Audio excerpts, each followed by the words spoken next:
Ito na. As a sign of gratitude, Ferdinand Magellan gave a gift to the wife of Raja Humabon in the form of A. Sword, B. Perfumes, C. Perfumes and combs, C. Santo Niño, or letter D. Tapis.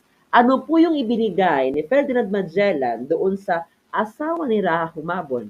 A. Sword, perfumes and comb, Santo Niño, or letter D. Tapis. And of course, our correct answer, no, for number 4, it's letter C po. It's the wooden image of Santo Niño. Ito po yan.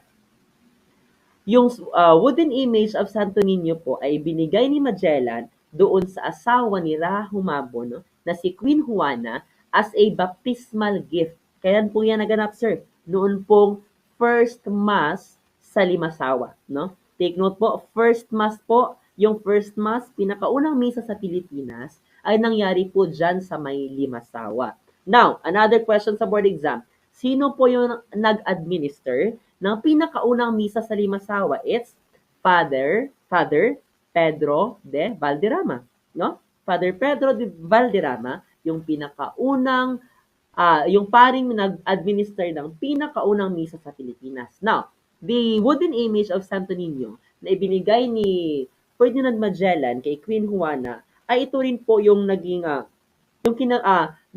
palaging idinaraos or sinicelebrate po ng mga Cebuanos, ng mga kapatid nating Cebuanos during po January, yung sinulog po. Diyan po yan naka-anchor po doon po sa Santo Niño po na ibinigay ni Magellan kay Queen Juana.